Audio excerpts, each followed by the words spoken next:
Welcome back to the channel. Today we're going to drive a very rare truck. I found this truck at Century Chrysler Dodge Jeep Ram in Mount Airy, Maryland. Believe it or not, this is a very hard configuration to find. 3500 HEMI. I have never driven this truck before in my life until today. We're going to drive it. We're going to check out fuel economy, acceleration. The reason why this is very important is trucks are really expensive. This one, if you watch the last video, is $55,000 and some change.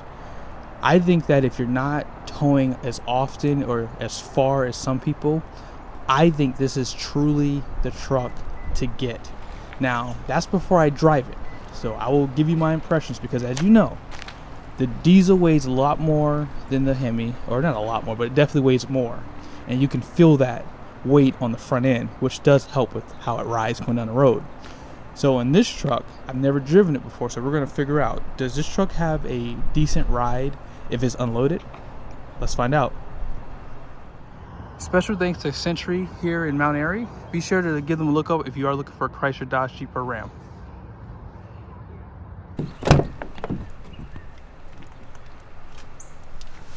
Alrighty, here we go. So as I mentioned in the last video, you have push button start.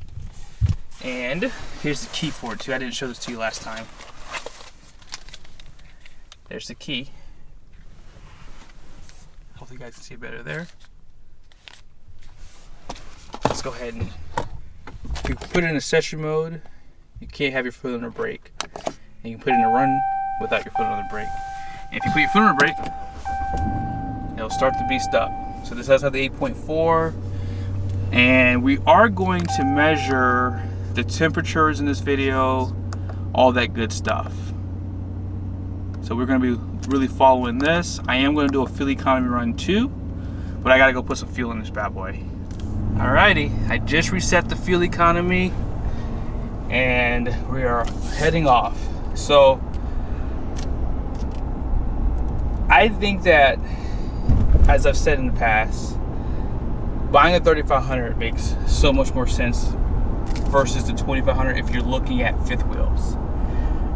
I don't really think that you need a 3500 if you're looking at travel trailers, as long as you don't stack up the bed with a bunch of stuff that's heavy like a golf cart, things like that. You should be able to stay within your payload capacity with a HEMI 2500. Now, I've also mentioned too, if you get the air suspension on either the 3500 or 2500, it does help with the ride. Now, surprisingly with this truck, the steering feels pretty stiff actually. I mean, it's a little loose, a little disconnected. It could be the tires. I've always mentioned that the tires kind of suck on these trucks, but you know, overall, I think that this truck has really good control. I do notice that it is stiffer. It's a lot stiffer than a Ram 2500. And it almost feels a little stiffer than a Ram 3500 with the Cummins option. You definitely have really good low-end torque.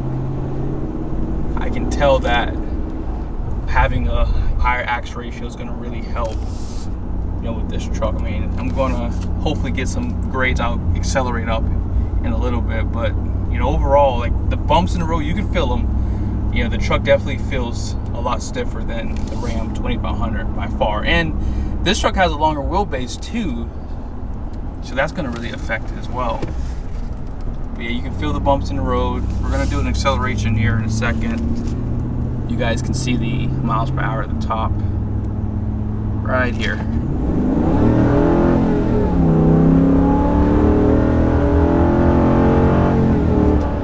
So that's going uphill. Going uphill, and yeah, it's strong. It's really strong. I think that having this option would definitely be a good one if you are, you know, trying to save money up front.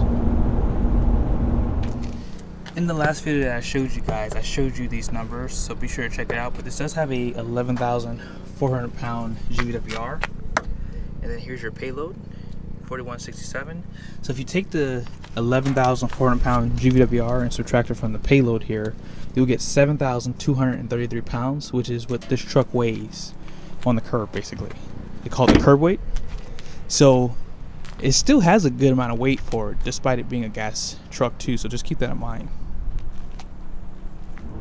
Don't know if you guys can see it. I mean, the gas light is on. I put 3 gallons of fuel in here and it still didn't do anything, but the eco mode just came on. So that is for the multi-displacement system. So it's pretty much running on 4 cylinders right now. And if I were to, let me see, I'm going to go downhill right now. Let me just let it kind of coast a little bit. We're getting 10.7, by the way. So if I were to hit the acceleration just a little bit, about 10%, it's still on. I can feel the truck shaking a little bit, but it did not turn off. So if you want to turn that system off, all you have to do is just hit the gear limiter on. Watch.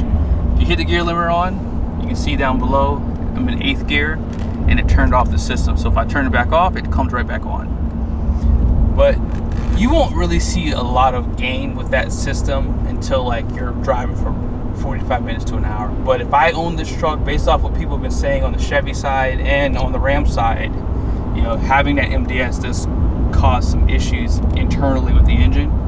So they add these types of systems on these vehicles to kind of help with their rating with the EPA. Basically, they have to get to a certain miles per gallon, and them adding these types of features, the stop start feature, all this junk, you know, it's really there to help them, you know, not pay fines, things like that. So that's pretty much what you're seeing here. So in its own right now, it stayed on this whole time, but I don't think you're going to get that much of a difference in fuel economy. So I would always just lock it in 8th gear and just keep it from coming on personally. This is my truck. But for fuel economy purposes, I just want to see, you know, what it does. But it just turned off, and we're actually about to stop too. There is no stop start function on this truck. I want to make that clear. I just mentioned that as like an example of what manufacturers are doing. Yeah, you can definitely feel the bumps in the road.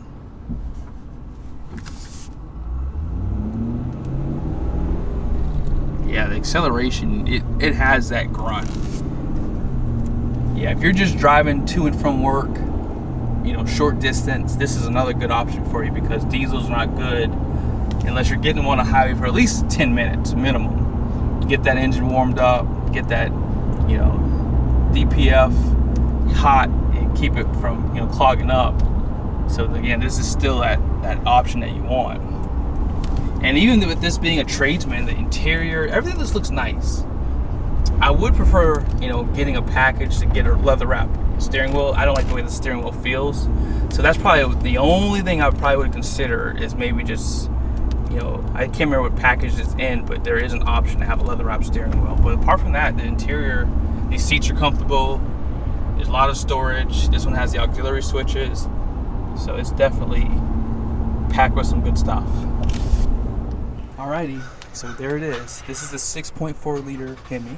It's gonna be good for 410 horsepower, 429 pound-feet of torque. It's made it to a legendary, well, it's legendary to me, I guess, but it's not that legendary. It's the 8-speed transmission made by ZF, and this does have the 410 rear. So this is max tow for this configuration, and I think that you guys will be pleasantly surprised by the overall performance of this. I want you guys to be able to see me in the truck here. You can kind of, I don't know if you can really see me right now, but the truck is rough. I'm not gonna lie to you, it's a little rough, but it's not bad to live with day to day. Like as I talk, you know, you can probably see me moving in my seat, but the jolts are not bad. But where this truck really comes to life is when you put a load behind it. But yeah, this is really comfortable, really comfortable. All right, so we're about to get on the highway here in a second. I'm not gonna give it too much acceleration. We are at 14.9 MPG, and it's gonna get messed up because you're gonna have to get up to 75 miles an hour. So you're gonna see that number, as you can see now, is just clearly it's dropping as we accelerate even slowly. Let me see, we're in the 6th gear right now at what, 45 miles an hour. That's where all that fuel economy is coming in at too. You get those, you know, higher gears, you stay at that low RPM.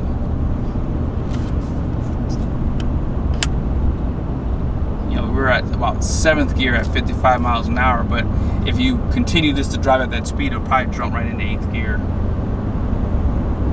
Alrighty, here we go. Oh man, that's terrible. It's just dropping as we go.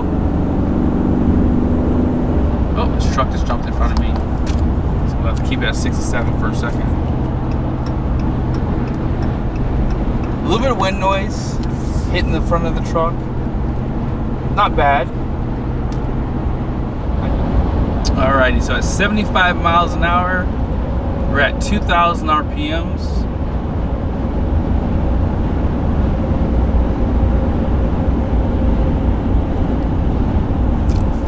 Here's just like a instant MPG. We're at about 12 MPG, so whew, yeah, it's not good, guys.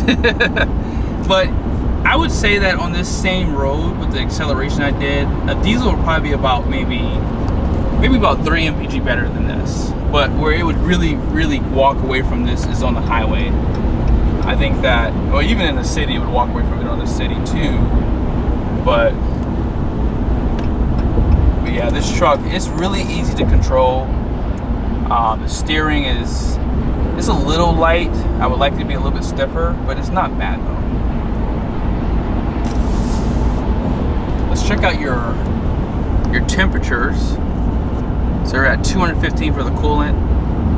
Transmission's at 131, and then the oil's at 215. So that's pretty good. You'll probably get a little bit higher temperatures if you're towing. That's one thing I like about the diesel too, is the diesel's temperature, especially in the dead of the summer, the diesel just does so much better with, you know, controlling those temperatures versus, you know, something like this. Alrighty, so we just got off the highway, and you won't be able to tell on the highway if it's smooth roads if you're driving a 2500 or 3500. The truck's really smooth. I felt like it handled the bumps really well. If you live in an area where the roads are rough or bad, that could change things a little bit for you. So that's the only thing that I really would venture to say is this is a good option. I mean, we're at 14.1. I would venture to say mixed driving, you'll probably be about here.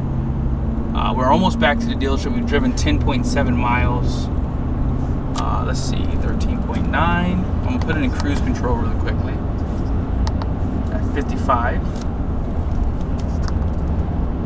And then I just want you guys just to see the instant, and then look at the RPMs too, okay?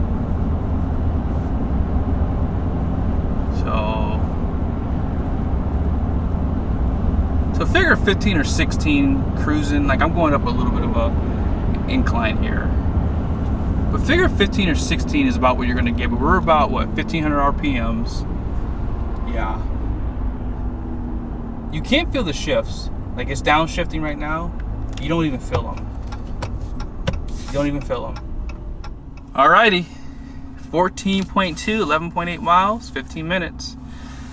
That's not great, but I would say that when you consider how heavy this truck is, when you consider, you know, this truck's not broken in yet, I think you can still get 16, 17 if you're going at 55 miles an hour on a flat road.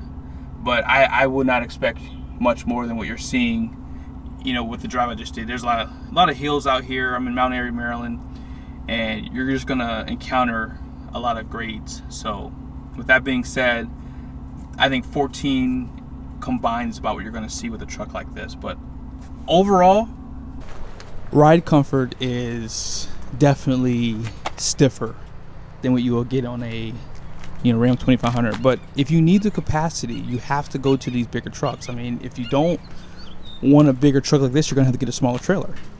You know, these leaf springs out back, they do stiffen up the ride a little bit, but they're gonna really help you in terms of control when you're towing a big trailer. You know, having a longer wheelbase, I was actually expecting this truck to ride a little bit better, but I don't think having the longer wheelbase helped it either. I guess I'll have to drive a short wheelbase one to really find out, but there's not one around right now. But nevertheless, guys, thank you so much for watching this video. I hope it was helpful. Be sure to like the video, subscribe to the channel, and I will see you guys soon.